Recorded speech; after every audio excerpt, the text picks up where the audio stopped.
How's it, everybody? It's Jason from Ronin Bodyboards doing another Boog Chat tonight. So looks like we've got one person here already, and just wait for a few more maybe to show up before we go get into all the stuff. But wow, Sterling, you're the one. Oh, Nick's number two. Oh, a whole party! You guys got a party going on in the hotel up in Santa Cruz, huh? Well, hopefully you guys got some waves today. It sure was fun yesterday.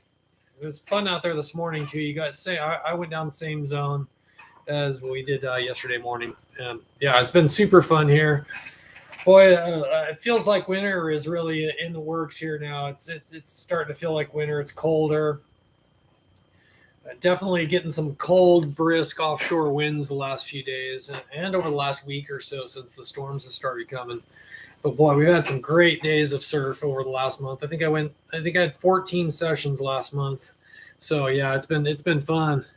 Oh yeah, it was super cold this morning too, and I left my wetsuit out in the rain last night, so that was a little brutal this morning. Yeah, well, yeah. You think after all these years, I'd learn not to do something like that, but yeah, I did. it was brutal this morning, but hey, it's the price you pay. It's the price we pay for what we do and scoring good waves. It doesn't matter how cold it's going to be. As the waves are good, it doesn't matter how cold it is. You're going to be out there. So warm or cold, man, it's all about catching waves.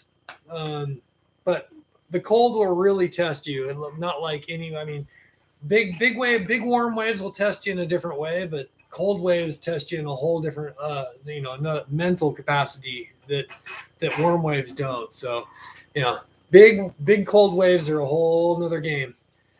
Not that I go big, but I there's guys that charge way bigger waves than me. So couple feet overhead, I'm good. That's all I need.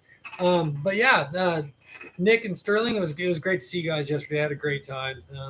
Hopefully we'll link back up on Sunday and do it again. But yeah, super fun. I scored this morning, and I guess we'll get into some boards right away. Looks like we've got 3 people here now. If anybody's got any questions, just throw them in the chat window over here, or chat or comment below in the videos. If you're watching the replay, feel free to throw any kind of questions in, and I'll answer them. So, even if it's not live, I'll still answer them later on. So I think last, I'm going to get right into my last bit of Toobs boards, and we'll get into the other kind of topics I wanted to talk about. But I think I kind of left off on this board last time. So, it's kind of what I was riding back in the maybe the early 2000s, mid 2000s. I built, this is a board I built start to finish. I was already working as the main shaper at Toobs throughout the rest of these boards.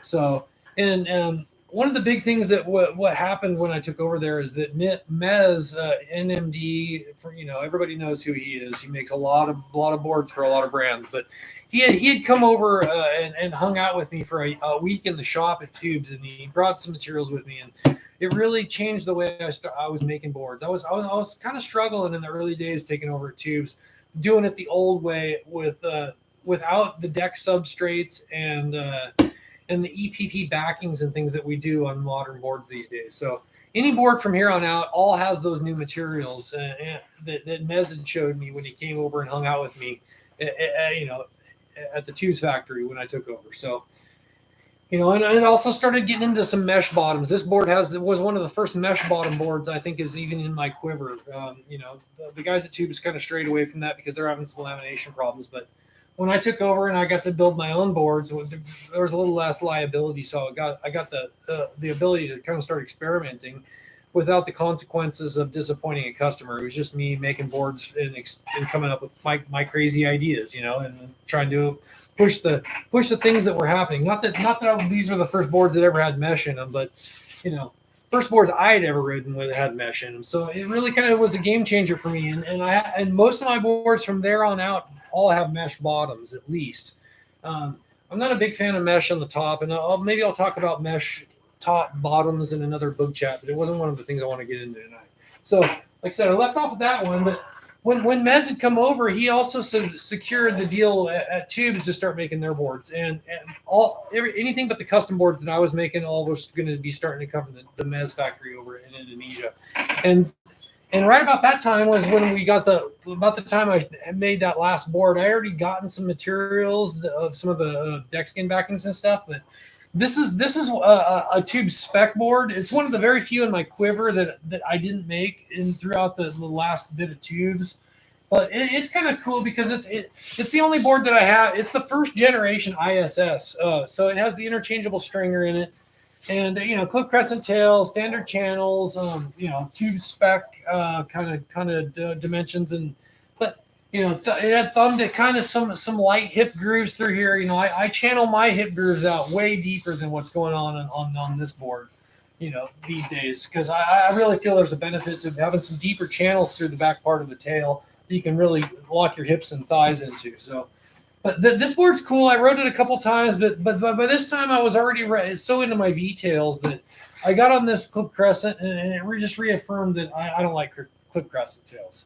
They're just side slippy and standard channels. They're just not for me. I realize there's a lot of people that really cling on to the standard channels and the clip crescent tail, but this one for me just reaffirmed that that I'm not really too into clip crescent standard channel boards. It's just not for me. So I prefer something that has a little bit more hold and a little bit more bite in the waves that I ride. So pretty cool board, but I rode it a few times, but it has very few sessions on it because I was already having my boards. I just thought it would be cool to have. This is the first generation of Mez boards that came to the Toobs factory out of the first container that came over. So it was kind of cool to have one out of that batch. I always thought it'd be cool to just get a one out of that, and it'd be like kind of the transition of what was going on there. So that's kind of what this board is. I guess that one's a tech, even though it's kind of the spec curves. So right around that time, also, I was making my first trips to the North Shore and staying right around the Laniakea area. And I was very fortunate to stay at a house right at beachfront Laniakea, which is just right outside of Haleiwa, if you know where that's at on the North Shore. It's the first town that you come to on the North Shore, and then you kind of turn right. And the first break you can really surf after you leave Haleiwa is Laniakea. They call it like Turtle Beach and the turtle traffic zones all through there because it's the first place that anybody can pull off and turn off, and it really clogs up the whole North Shore Cam Highway right through that section. They've had all kinds of debates about trying to improve the traffic through there, but out front of there is a really fun reef break that just I mean, you have a right-hander and a left-hander is Himalayas, and then the right side is Laniakea, and it's really, really fun out there. So that's where I got to stay at a house that was right there. A guy named Walt Cerny, who lives right over here in Pismo Beach, was my structural engineer for all the architecture projects I was doing. So he grew up there. That was his mom's house, and his mom was still alive and doing well over there. But so I got quite a few years I got to go over there and hang out and just spend some time surfing Laniakea. And I would stay towards the Haleiwa side. I really wouldn't get down into the madness that was down towards the Pipe and even anywhere really past Waimea Bay. I really did. I mean, I went down there and watched. I've seen all the Triple Crown contests through my years of staying there through the winters and stuff. But so anyway, this board was one of the ones that I made for one of the trips that I was going over there right when I was still riding the Toobs boards. But this one's really cool because when Mez came over and started showing me the stuff that he was doing with his boards, and with ISS, and he showed me some of the other materials. He brought one of the first quad channel boards I'd ever even seen. It was all CNC shaped and wasn't really hand shaped. I think he was already getting into the CNC stuff by then. But what it really did was it opened my eyes up to the single concaves that I'd been riding. So the single concave boards, it just has a big scoop out through the whole bottom through the tail. And then when I saw the first quad channel, I was like, wow, all it is really you're just putting ribs throughout that single concave to change the channeling that happens across the bottom of the board. So, I was riding V-tails forever, and I really loved it. So that's the first one that I ever really made that was not a V-tail that had like a multi kind of channel bottom was this one. So, this one's a V-tail, and it has just like basically a double concave going through the back half of this board. This is a super fun board. Like I said, I've rode this at Laniakea and Himalayas through some of my trips and stuff. I really, really, really like this board. I've had a lot of good sessions on it too. But so and I want to say it has mesh bottom. Like I said, I'm getting into mesh. All the boards will have mesh now. And I want to say this is just a single stringer, because once I got into the mesh bottoms, I realized there was, at least for at home, it was too much to have a double stringer with mesh. Here it was just, I found it too stiff. And that's kind of typically what I ride around here still, is because the water's so cold that a single stringer with mesh for me is great around here. But when I went through the years of this board and a few of the other ones that I've taken were just single stringer mesh bottoms to Hawaii, and I realized they just get too gummy, and it's better to have a double stringer or a little bit more reinforcement throughout the board. So anyway, yep, water in the stringer. So yeah, it happens. Water is in the stringer of this board. So, but it still goes and rides just fine. Same thing with the yellow board that I had from last week. I have pipeline water in that stringer too. Like I said, those boards all have the same stringers that I'm using today, but in the day, back at the Toobs days, we were just plugging the ends of the tubes with corks that were like tapered corks that we just shove into there. And a lot of my early boards all have that through Ronin, but I found some other ways to get some plastic caps that have triple baffle kind of things that I cap the stringers off with now, that are like plastic. They almost remind me of like the earplug that I wear a lot, because the earplugs have like little triple baffles that you shove in your ear. It's kind of almost the same thing you're shoving into the stringer, but it's like a plastic version of that. And I've done some submerged tests with. I cut like a small piece of stringer and shoved those things in the end of it to seal it all up, and completely submerge that stringer underwater for like all afternoon, one afternoon, just to kind of see if water could get in the stringer through that. And it didn't, which is now maybe almost for the last, not quite 100 boards, but somewhere around there is when I changed over to that. So hopefully that's going to resolve a lot of the problems with getting water to these stringers, because I know that's one of the big complaints that I've had with some of my boards, is that you hear water in the stringer, but you're talking about a minuscule amount of water in the stringer. Even if you hear it slushing back and forth, it's not really going to affect the performance of the board. So don't get too hung up with that. Just go ride the board. It's going to be fine. It's not adding that much weight, and it's not really going to affect the balance of the board all that much. It really is going to be okay. So anyway, so that one was cool. But not too long after that, I was like, okay, well, I want to started to get in. That one is a double concave, but I really wanted to start getting into some other things. And this is a board that I built not too long after that one. It's still all the same thing, where I have my deck contours. But, this is one of the very first diamond noses that I ever put on the board. So you can really kind of see this board. The nose is not square across the top. It has a little bit of a diamond shape to it. And that all came from some conversations I was having with Buzz. So this is one of the very first boards I ever put a diamond nose into. And this board definitely went to Hawaii a couple times with me too, or at least once with the same zone, the North Shore that I was riding. But, it was a great board, but this one is one of the first like tri-channels that I ever really made. And these were all done, still not hand shaped. They were all done with like the little drum sanding thing that they had at Toobs. So I mean, this was a fun board, man. But it really started opening my mind to some multi-channel type of systems, instead of just going, okay, you got a single concave. Well, this basically is a single. Same as all the other boards I've shown you. It's all a single concave, but it just has two small ribs through it. So what that does, instead of when you get it on rail or you start to lean forward and drive for speed, it's going to track water through the tail of the board much better than like a flat bottom or a standard channel board. It just tracks and holds its tail, so you have less side slip going on. So that's really what I started to learn, is that these channels add just the directional stability. And that's a term Mez gave me, is directional stability. And I like it, but ultimately it just means the board tracks better, right? When you get up to speed and you're kind of hauling butt down the line, it's going to hold its line better and track its direction better than a flat bottom board that you got to sink your rail in more to hold your line.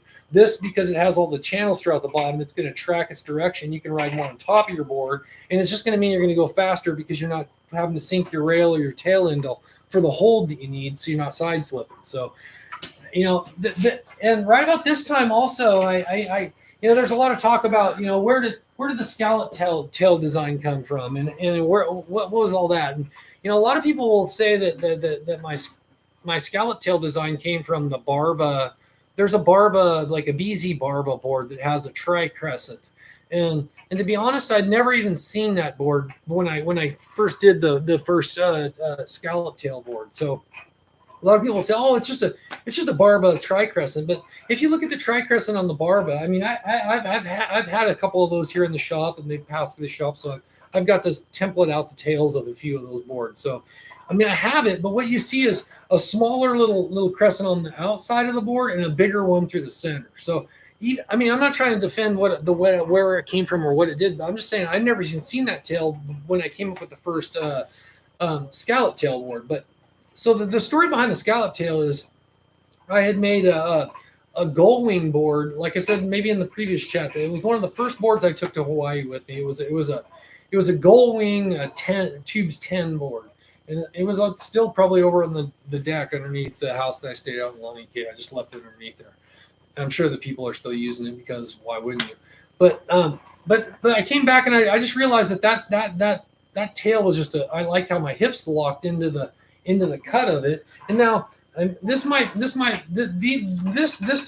is the exact templates that I used for all the bat tails and the gull wing tails at Toobs. So Buzz let me copy the tail templates when I left at Toobs. So these are the two different templates for the bat versus a gull wing. So you can kind of see the profile difference. It's a little bit different. But man, I'll tell you what, I really like this gull wing profile, even for bat tails these days. This because it has a little bit deeper, and these are more rounded style bats. You still have the flat squash bats, and then you have a rounded bat. So there's a few different style bat tails, and maybe I'll save that for another Boog Chat another day. But anyway, so the gull wing tail, what it is it has this big bump that comes through it, right? Like, you know, you imagine that, like, right, see this line right here and this line right here, that's the tail of the board. And then this is the shape that gets cut into it. All the rest of this is just extra. But so what I did was I had the tail of this board, but I realized this bump was just, I liked how my hips locked into the outside of this. But so what you can see the evolution of it is that I was like, well, what happens if you just took this and cut another scoop right out of here? So you have a scoop, and a scoop, right?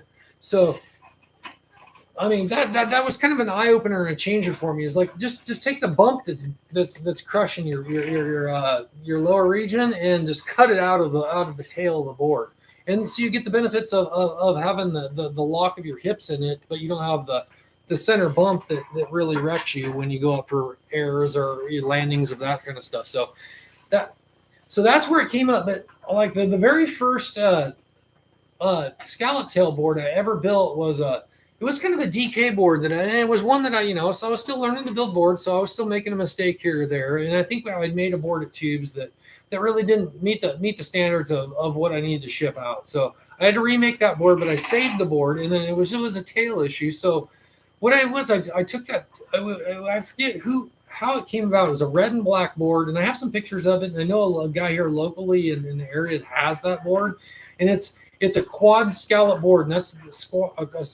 a quad scallop tail. It was a flat bottom DK board with a quad scallop tail. And that's the very first one I ever built that had like scoops throughout, like a crescent type of thing. And he has it here locally. And I want to say there's probably, then it was about the time I built that board was the same time I had the idea of cutting the center scoop out of a tri-crescent, because I built this. I was starting to I love V-tails, but then I had this board, and it had, because you can kind of see it has the tri channel. So I was like, well, why don't we just go, scoop this out, scoop this out, scoop this out, and then all of a sudden you have a tri-crescent, tri-channel kind of a setup, right? So that was the evolution of it. And I mean, this is all within maybe the last few months I was working at Toobs. So there was only a couple other scallop tail boards that even came out of the Toobs factory while I was working with it. But so fast forward, I think that's about like all of the main boards that I had ridden at Toobs. Now, my very last week that I was there, oddly enough, one of the last boards I ever built there was already in the queue of me building boards. And so that's kind of what you see here is this board. This is the last base. I mean, I know Buzz built a few boards at the Toobs factory after I left, but this is basically that last board I ever made at the Toobs factory. So, it has all of my standard contours that I still put on all my boards today because I'm still using the same template that I had back in the day. But Mesh bottom, tri-channel, 3 scallop. Like I said, this is this is the very first, not the very first 3 scallop, but it's darn near one of the very first ones. And it still has all the two, this board also, like I said, it was the last board ever built there. So, this board was also, I started getting into hand shaping the channels out versus using the jig. So you can start to see these channels run much deeper into the board than the previous one, because I could, that jig that they had at the factory was just a little bit limiting about how far I could take channels up into the board. So I found that just hand shaping things out gave me more freedom to experiment with different things. So, like I said, so this board, it's my last Toobs board, and it's never been plugged, it's never been ridden, and so it has and Buzz had made me my JB stamp too. So I had this JB stamp made when I still worked at Toobs.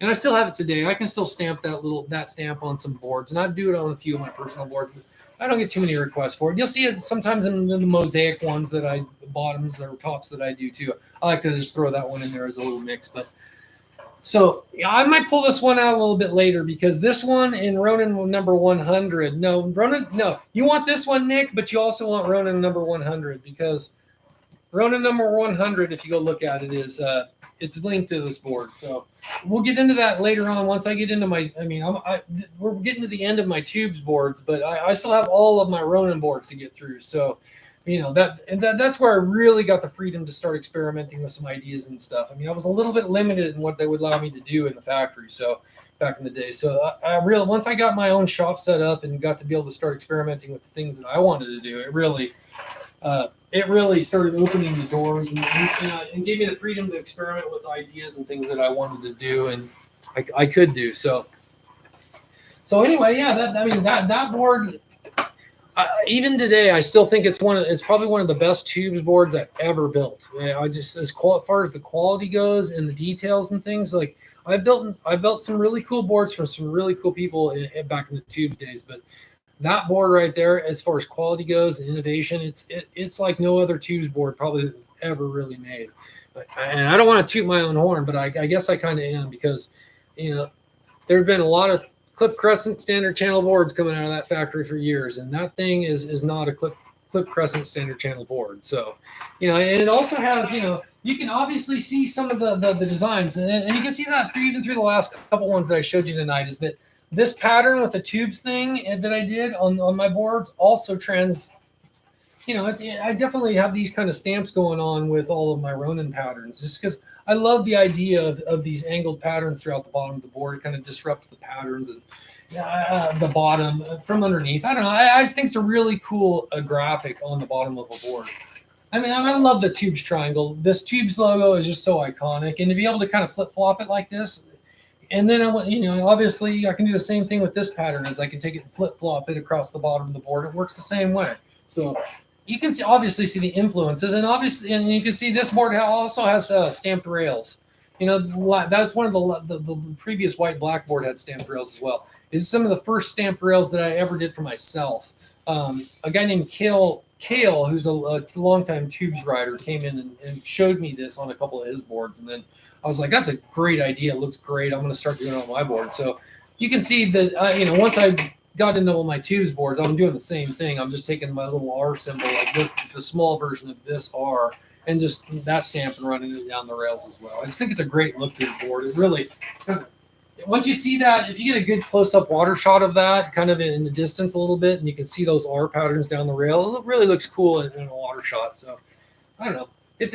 I like the look. So I'm going to keep on doing those. But yeah, like I said before, I have this little mini too that, there's the little JB stamp in the little mosaic. This one, I'm just about done with this one, so it's going to go up on the website. I got another mini I'm going to be putting on the website too. So in the next week or so, it's going to be up there. So it looks like we got 5 people here. Thanks for everybody for showing up. I really appreciate it. I'm Jason from Ronin Bodyboards, and if anybody's got any questions, just throw them in the chat window. It doesn't look like we're very active over there yet. So like I said, interrupt me anytime. I just sit in here and chat about this stuff and some of my boards, but I don't mind being interrupted at any time to answer questions. So feel free to throw in the chat window if you guys got any kind of questions. I try to be as open a book as I can about stuff. So Yeah, jump in, man. That's what it's all about. We're all here to kind of connect and learn and share some knowledge with boogie boarding topics and things. So that's why I'm doing these things. It's kind of like spread some knowledge, and at least my own personal knowledge. I don't know everything. I don't ride the biggest waves, but I know what I know, and I think I've been doing some pretty good boards these days. So I just try to make the best boards I can for some cool people. That's ultimately my goal. I'm a one man show who just tries to make the best board I can for people. So that's where I'm at. And so, like I said, you'll be seeing some boards very similar to this through the first few Toobs boards, or for the first few Ronin boards. I'm sorry. So yeah, like that will be the last Toobs board I kind of show you guys through all this, because unless I break out that last one when I show you number 100 when I get to that. So, but yeah, JK, I'm working. I got over 460 now on order. So I built over 400. I'm in the 450s right now with the batch I'm working on, and I have over 460 on order. So yeah, plenty busy. And he's asking about what the biggest lessons that I've learned early ones till now. So like I guess early ones, for me, if you're talking real early, is that I built my laminator from scratch. It was kind of based off the Toobs laminator that I'd used for years, but just learning the speeds and heats and temperatures and all that stuff, because I build one board at a time. I'm not building like 10, 15 in a batch and really being able to fine tune things. So I'm like one board at a time, learn the lessons you can off that, and then move on. And in a way, it's not the best way to learn, because it's a very slow process versus something where you can run in 10 boards to your laminator. You can, from one board to the next board to the next board, you can really do some variations of temperatures and heats and speeds to be able to figure out what's the best kind of lamination you can get out of it. But it took me 50 or 60 boards, I think, solid, at least, until I started really feeling comfortable about the laminations I was doing. So those first 50 boards you'll see that through maybe the next couple Boog Chats is the ones that I break out and show you guys. That I was learning how to build boards my way versus the way that I was learned at the Toobs factory. And it's similar, but still it's a whole different process, because it's a whole different machine. Even though it was based off their design, it's still my machine, and I had to learn how it worked and what the best ways to do things were, best practices. But so as far as the things that what's the biggest lessons is, I think just taking your time and trying to slow down and just make the best board you can every single time. It's not always gonna. I can find flaws in almost every board I build, even today, because I'm so meticulous about things that I can still find flaws, but I just try to make the best board I can, and I'm going to meet the needs most of the time, and I'm going to disappoint a customer every once in a while, and that's part of doing business. And I just try to do my best.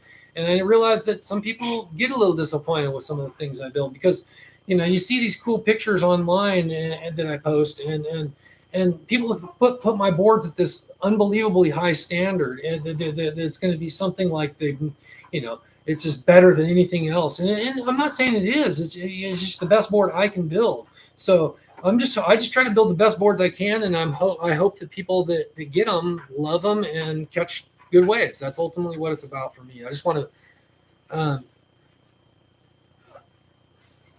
yeah, Jesus. Let's see. I noticed boards, running boards that have channels that go the length of the board, but some are just the bottom. Does this make a difference? And what would be the advantage? Okay, so as far as channels go, long channels are just going to hold and track your direction better. That's ultimately what it's all about. Is once you get going on a wave, it's going to hold and track your direction better and it's not going to side slip as much. So that gives you the ability to ride more on the top of your board. And instead of having to sink your rail or your tail in for control, you can ride more on the top of your board. And so once you can do that without side slipping out, it's going to track its direction, hold better, and you're just going to go faster. It's that simple. Is why are these long channels fast? Because they track their direction, because you can ride more on the top of your board versus sinking your rail and sitting back on your tail for control. And now you can ride more on top of your board without side slipping. And then all of a sudden, and then when you really start to lean forward and drive, that's when I think maybe sometimes when you feel it even more, is that it's not going to side slip out as much. as just a flat bottom board with standard channels. Those types of boards, like I mean, like I said, I just showed you one tonight with the ISS. As soon as you go lean into a bottom turn, you're sinking your rail, that point of your tail in, because it's a clip crescent versus something that has a point. It just doesn't bite the same, and that little clip is gonna start side slipping and releasing way quicker and faster than something that has a point. That's why people like bat tails a lot, because those tails come to a point if you look at a bat tail. But the problem is they still have that bump through the center, so that they still get a little side slippy. But once you cut that bump out and you got a scallop tail type of design, then it just bites and holds even more, because the scallop tails work in conjunction with how many channels you kind of have across the bottom of the board, and you end up with a cohesive design with channels and tail. They work together. There's something about that channel and tail setup, and people out there that have a board and have experienced kind of what I'm talking about, they know what I'm talking about. But people that don't are always skeptical, and that's fine. People are always going to be skeptical of things that are outside the box, and I'm okay with that. But you got to keep building. You got to just push forward, and every board you get out there and you open people's minds to things, it just grows. Whether it's tail designs or channels, there's a lot of really cool modern things you can do with boards that are outside the box that improve the performance of a board. Now when I say improve the performance, it just all comes down to how you want your board to perform. Some people like that side slip. People want it to side slip around for spins, and that's the thing, is like when you're in spins with these pointy tail boards, sometimes, I mean, come on, you never want your tail to catch when you're in a spin anyway. So your tail's out of the water anyway. So but then you have to re-engage your tail after the spin. So sometimes it can get a little catchy, and it's just all a feel thing. You got to learn how the tail re-engages and all those channels re-engage after the spin. So also, another thing about channels, all these longer channels, like you can see in this board. I know the white boards are tough on the layer. How far these channels go up into the board? I mean, they're almost to the wide point of the board. I'm even taking the channels further up into the board these days, just because I can hand shape them out a little bit further up than what I could do with the jig. But people always say, like, oh, long channels affect your spin. Well, you think about it, you're always spinning through the upper part of the board through here, because you're releasing the tail and you're spinning through the front part of the board. There's no channels up in here, unless you got like one of the Apollos or Opalo bottoms that I've showed you before, that were like a Redder's design that those guys were doing down in Australia. Those channels are crazy. They go all the way up through the nose, all the way up through here. I mean, basically you're shaping the nose off, and then you're cutting an outside channel that goes all the way through. It's pretty crazy. But those type of ones, I can imagine. I've never really ridden the one that I have. I'm gonna take that board out someday, but I imagine spinning on that board's got to be really difficult, just because it's those even way up into the nose, the rails are going to be really bitey. But any of my boards up into the nose area, once you get up into the nose and you're spinning and you're spinning off and you release the tail, they're going to spin just fine. Yeah, Sterling. I spin on my boards all the time. Sterling just kind of reinforced what I was saying, is that you can spin multi-channel boards. Like I said, you don't spin on the tail, you spin on the nose. So there's no channels in the nose. You shouldn't have a problem spinning once you get the tail released. And then I feel that once you get it all the way around and you start to re-engage the tail and your channels and your direction, the multi-channel and scallop tail designs only help you get retracking your direction faster after the spin. So versus something that's going to still be side slipping and all around, you're trying to get the board to re-engage the line you want to go. I think that a board like that will re-engage its line faster after the spin than one of the other boards. So, those are some of the little things that I've noticed about maybe some long channel and scallop tail designs. So, one thing I want to get into real quick, another one of the topics is I get hit up a lot of times with people that want to learn how to shape and do things like that. So I like to give out little tips maybe every week about all that stuff. So people ask me, oh, what kind of sanders do you need? I mean, obviously you've seen I've seen me talk about some of the knives, the cutting knives that I use, and the band saws and the routers. Maybe I'll get into some of the routers. I use 2 routers for everything that I do. Small palm router, and then a bigger one that I do some of the contours with. All my channels are hand shaped, but when you get into sanding, like I'd say my main sander is a 3x21 Craftsman sander, belt sander. This is the sander I've used for every single board I've built since number 5. Like I said before, the first 5 Ronin boards were built in the Toobs factory, and then from 5 on, were all built here in my shop. And since then, they were all used. I use this sander to do so much of the work. It's crazy. Like the shaping the nose off, sanding the rails, sanding the tail, sanding the nose. I mean, it really is such an amazingly versatile sander to just get things done. And a lot of people look at a belt sander and they're thinking, wow, how do you use this thing? And people want to get really aggressive with it and push flat with right here. But what I use probably 70 to 80% of the time is just the nose part of the sander. I just use the nose of the sander instead of running flat with stuff. Or obviously if I'm sanding the nose and I want to get it really smooth, I'm running it flat across like this. But when I'm sanding a rail off or I'm really fine tuning the scallop tails, I'm always using just the point and the round of the front part of the sander. I'm not using any part of the back part of the sander. I'm only using just the front part of it. It's really versatile and just using the nose of it. And with these kind of sanders, you don't want to push hard. You really want to use the weight of the sander, or maybe even pull up just a little bit. Use a little, just to because you can't put stuff back. Once you sand it off, it's gone forever. So you got to realize that it's better to sand lighter and multiple times than going heavy and pushing hard.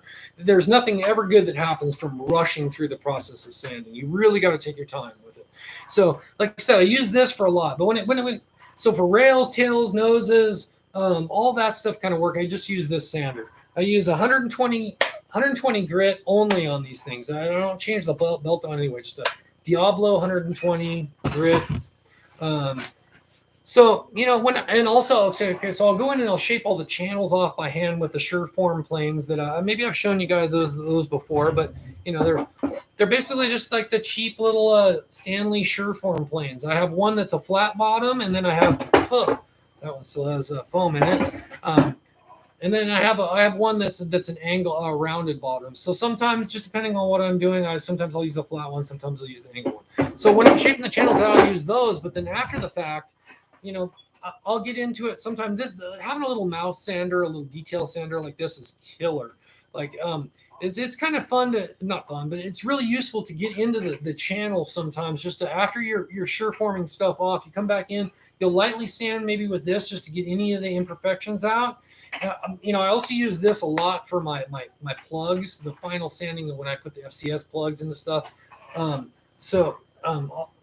get into it a little bit of that after what I'm talking about here with the channels. So the channels I'll start, I'll Sureform out, and then I'll use the mouse sander after that, and then this is another thing that I use. All it is a piece of scrap of polypropylene foam that I take one of my 120 grit. It's the same sanding paper I use on my belt sander, but I just shape off a piece of foam that I can slide a piece of belt sander over that. And one end's rounded and one end's a little bit more pointed, just depending. So if I want to get a little more detailed work, I have 2 different types of shapes of ends off this. And I've been through maybe 2 or 3 of these and all the 100 boards that I've made here now. So this is just one of the little sanding blocks. I use to do rails. I'll finish sand rails with this, and also some before I put rails on, I use the belt sander. Then I'll come back and sand any little imperfections out of the rail before I put the rail pieces on. So with this sander, and then also when I go to do the finish sanding, I use my belt sander and then this sander to do all the finish sanding where I round off the edges of the rails and the tails and all that. So all that finish sanding, when you get into the finish sanding rolling, I use the belt sander and this little hand sander only. So basically, like I said, the belt sander and then that little hand sander with the foam block is what I use for 90% of the sanding. Now when I get into doing the plugs, people ask me like, how do you install the plugs? And that's a whole other thing. And I know that there's not too many guys out there that even installing FCS plugs in a lot of the boards for DK or Prone or whatever, however you want to use it. But I think it's kind of something that's kind of a future, the future of kind of what you can do and exploring the boundaries and how boards track and hold their line and things. So, like I said, I'm not. I try not to say no to too many things that are outside the box. I want to embrace all that stuff and try to push board performance and design into the future. That's kind of been my goal with all of this stuff. So, what I do is, once the plugs are set in there. I have a couple boards right over here that I just did the plugs on, just like maybe an hour ago. But you'll get a sense of what happens here.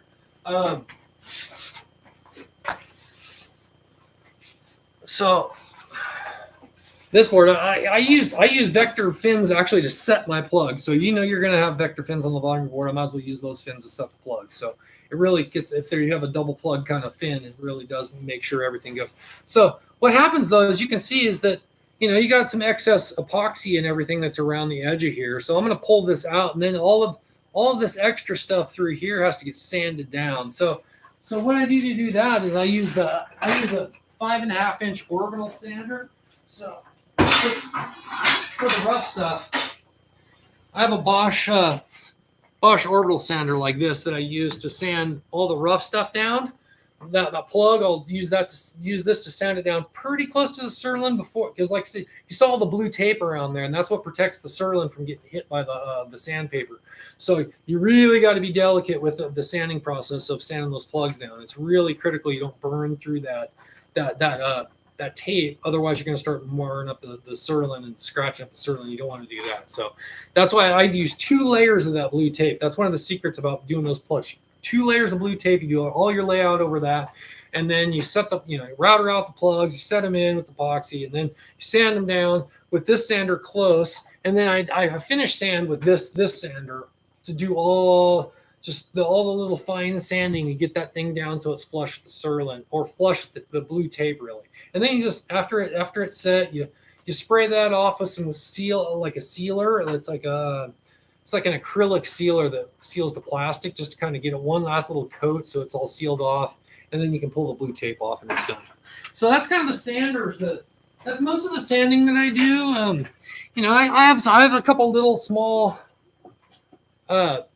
pieces of sandpaper like this I keep around too. There's little scraps off of the detail sander that I'll do any kind of like little things I need to get into. So that's basically all of the sanding stuff that I do. You got to have it's not just one sander, it's a range of things, and you got to have different machines to do whatever kind of the process you need to do. There's always the right tool for the job, so you got to make sure you got the right tool for the job. So yeah, it seems like we got a couple people here. If anybody's got any questions, definitely throw them in. I also want to get into another little topic, that I know as riders we always kind of get into, and I'm getting a little bit off the shaping thing and into more of the kind of the lifestyle of stuff. Is that I wanted to talk about riding waves with people or riding waves by yourself. And now I threw that out there as a topic, and I realize it's kind of a general statement, but there's 2 types of scenarios, and you can interpret that like, okay, riding by yourself or riding with others. It's like there's a lot of ways to interpret that statement. It's like, am I actually physically riding a wave by myself, or is there somebody else trying to ride that wave with me? Or are you talking about are you getting motivated to go out and surf on brings it up, hits home with the last couple of days because how cold it is. It's like most people around here, all the numbers in the fair weather surfers all drop off. But what motivates you to go? A lot of times it's a friend calling you up going, hey man, let's go out and surf and let's catch some waves. And then all of a sudden you were kind of on the fence whether you wanted to go. And all of a sudden there's somebody who sparks the fire, and now you're going because somebody called you and said, let's go. I think that's one of the really cool things about wave riding and our culture is that, we have friends and people that kind of are into the same thing. And that sometimes there's a fire that's lit when somebody says, let's go. When you're on the fence of whether you want to go or not, it's one of the really cool things about our sport. And then all of a sudden there's like this strength in numbers kind of feeling, like I'm going with my friend, or I'm going with a couple people that, we're all going to go out. And we're all going to, now we're all going instead of just me paddling out there. So, but on the flip side of that is that, I ride alone a lot. I have no problem being motivated to paddle out, especially out at the beach break in front of my house. I just absolutely love it out there. I'll be. You can ask my neighbors. Sometimes I'm the only person out there. I just love going all the time, as much as I can go. So there's something about riding by yourself too. When you're out there and there's no one else, there's a solitude in that now all of a sudden you have this freedom and space to. And I ride at a big beach break and there's waves all over the place. So positioning is super important. And when there's a lot of people out there, now all of a sudden I'm a little bit limited on the waves that I can swim laterally to catch. So sometimes when you're by yourself, now all of a sudden, if you see a peak, that's 20 feet or 30 feet that way, and you see it coming in, you can paddle over and go catch it because you're not going to be hassling anybody. And there's not somebody already sitting 20 to 30 feet away from you that's right in the right spot. And you're like, oh, they got that wave. I can't go over there and catch that wave because they're in the perfect spot for it. I mean, that's just courtesy. You got to let the person, if the wave's coming into the person, I realize that's, there's a lot of dog eat dog kind of philosophies, and I've seen it all in the years I've been doing this, is that even if you see a wave coming in, there's some guys that'll just paddle over there, and it doesn't matter if you're in the perfect spot. They're going to go for that wave because it's coming in and they can get to it. It doesn't matter if you're in the right spot. There's like this whole philosophy and thing about how you catch a wave and how you position yourself. And I believe in the courtesy and do unto others, man, because that's not the only wave that's going to come in here. And, if you want to come over and hassle me for my wave, then that, in my mind, that opens up the light of going, okay, well, dude, I can go over there and paddle 20 feet over and hassle you for the wave that's coming in and burn you. Once the door's open, I don't have a problem playing the game, but I really don't like playing the game. I'd rather be courteous and respectful and just sit and watch somebody. There's something cool about just being down the line, and you look down the line, all of a sudden somebody's catching a great wave, and you just get to sit and watch them, man. There's something cool about that. You got to find the love and respect of wave riding, and you got to find some joy in watching other people ride, because you can't catch every single wave.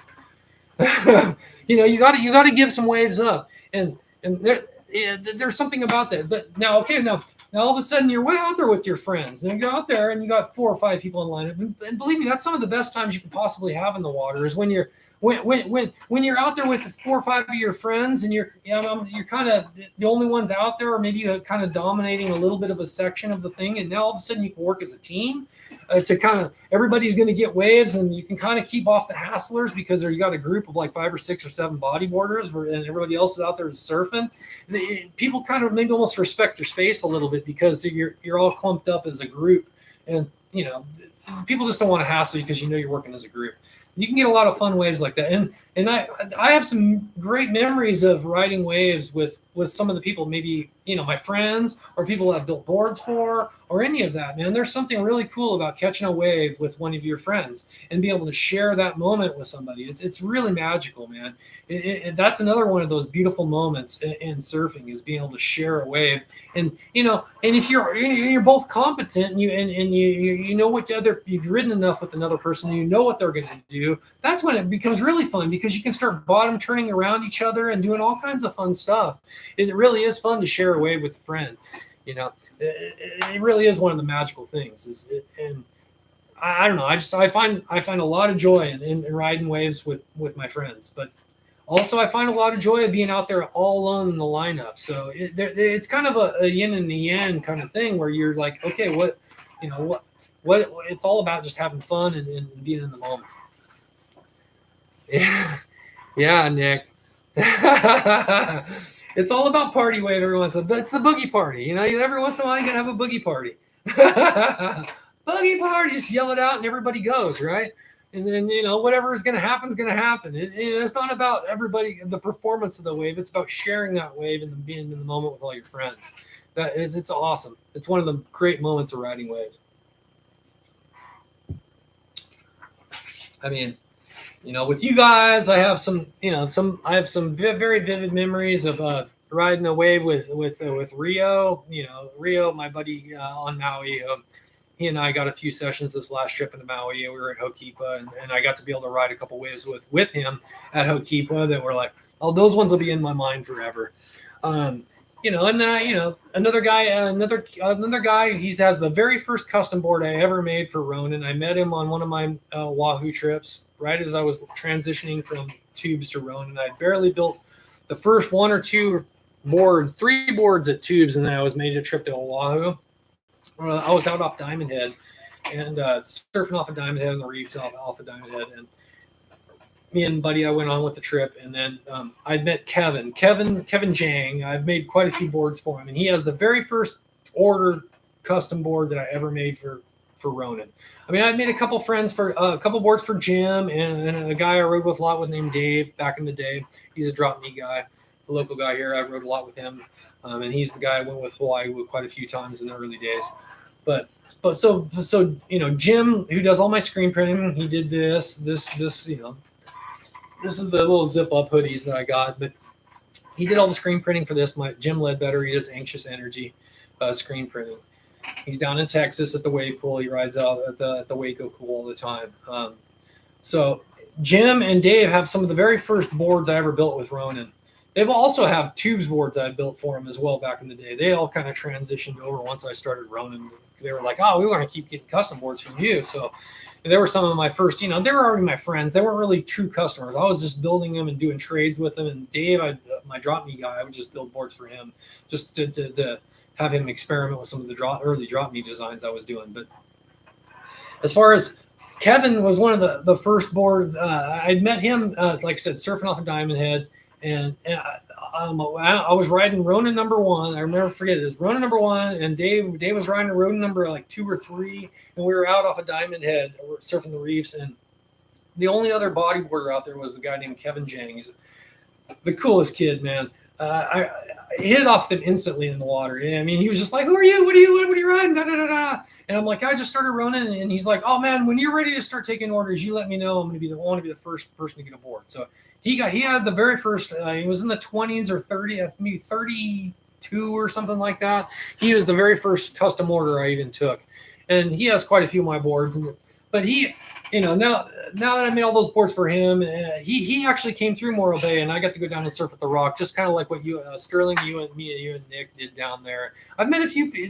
You know, that's the thing. I love to. I'm in kind of a zone where people kind of pass through going from northern and southern California. So it's really cool that people will stop here and because it's kind of like a really sleepy little area of California. I don't think people realize how quiet and simple it is here versus some of the other places in California where they get so busy and you know, the LA and San Francisco thing. It's definitely not that here. Yeah. And the thing is there's plenty of great waves here, just depending on the time of year and what direction of swell. There's almost always something to catch here. I'm very blessed that I live in an area of California that just really picks up a lot of swell. So yeah. I mean, it's just like I said, riding a wave by yourself or riding with others, whether it's motivation or you're in the moment catching a wave. There's some magical moments to be had out there. I just encourage people to keep on getting out there and riding and having fun and, you know, getting barreled, blasting air, do whatever you got to do. Spin it up, roll it up, flip it up, whatever you're into, man. Shore break, reef break, you know, beach break, whatever you're into. It doesn't matter to me. I mean, we all have our preferences, but it all comes down to whatever you're into and how you like to ride. And so, you know, and there's so many different types of riding styles and different types of waves you can ride. And that's what the custom board thing is really all about, is just being able to build a board for a person who has specific riding needs, and you can tailor a board to their specific riding needs. And that's really what it's all about, instead of just buying a stocky off the shelf and because your friend's got it and he said it works good, you know. Instead of that, like, well, why don't we just fine tune something and really build something unique for me? And that I just always just try to offer the service I would personally want. So, and that's the thing I always get back to, is that I want to provide a service to my customers. If I was the customer, I'd want that same type of service. So, you know, pushing the board designs, and I realize, because, you know, I am the guy that does some pretty off the wall things. I get some pretty off the wall requests all the time about, you know, do I want to do this, and can you do that, and you know, sometimes I say no, but I try not to. You know, I really think if I can build something and it's going to come out as quality, I'm going to give it my best go to do. So, hey, if anybody, like I said, I don't want to say we're getting down to the nitty gritty, but if anybody's got any questions, throw them in. Yeah, Sterling, Morro Rock, the zone down by Morro Rock can be really fun. You know, on its day and its time, just like anywhere. I mean, waves are good everywhere. So, every day, every place has its day. But how consistent is it? I talk to like guys on the East Coast of the United States, and they're like, "Oh man, it's flat all here all the time," and it's very rarely good. And that's you got to be on it when it's good. And what do you do in those down days? For me, I'm such an active surfer. I go as if there's a breaking wave, I'm usually out there. I really like to go a lot, so I want to live in a place where it gives me the most opportunity to catch waves. Even in Hawaii, man, is as good as it gets there. You go to the North Shore in the summertime, and it is absolutely the Pacific Lake out there. It is as flat and glassy and beautiful as it could possibly be, but there's not a wave in sight. And then you go in mid-January, and it's the biggest waves you ever seen in your life, and you're like, oh my God, I can't believe people paddle out into that. So, that's the ebb and flow of the wave, and where you live. It's just there's going to be good times, there's going to be bad times, or there's going to be flat times. But consistency is what it's about. How often can I go at the spot that's most convenient for me? I want to live someplace where I can catch the most waves possible throughout the entire year. So it means it has to be exposed to north swells, south swells, any.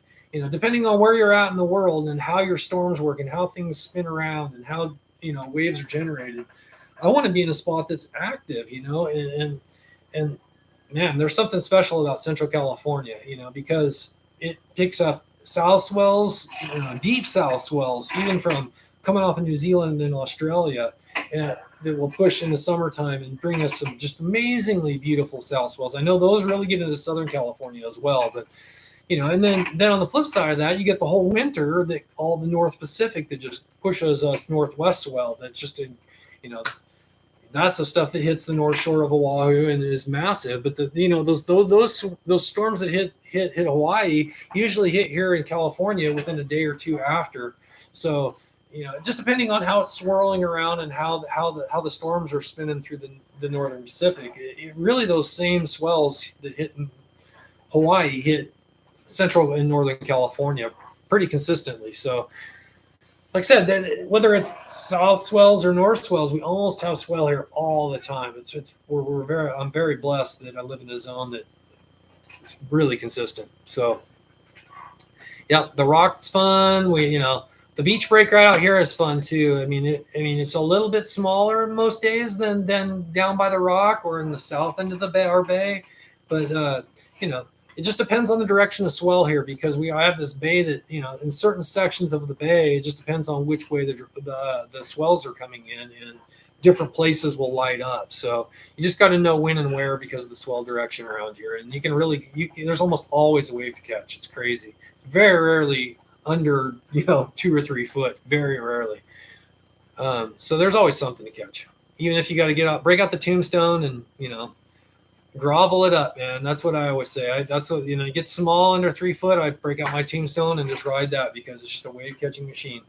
I want to maybe talk around and maybe one of the next book chats about some of I will do a wide nose tombstone and like the narrow nose tombstone. There's a couple different ones that I do, but those boards are based off of like the Pipo designs of old school like wooden Pipos, and something about having the big planing surface about those boards. They're just wave catching machines. Great for small waves, but obviously they if they can catch a small wave, it's definitely be able to catch a big wave. So there's nothing wrong with riding a tombstone in bigger conditions. It's just I think they really shine in smaller conditions. There's something about them you can just drive and make sections because of the big nose and planing areas that you just can't do on a traditionally shaped board. So yeah. Boy, we're getting down to the nitty gritty. I know we're darn near 7:00 here. So if anybody has any questions, throw them in. Don't feel like there was a lot of questions this week, and I just kind of babbled on about stuff. But if anybody has any questions, throw them in.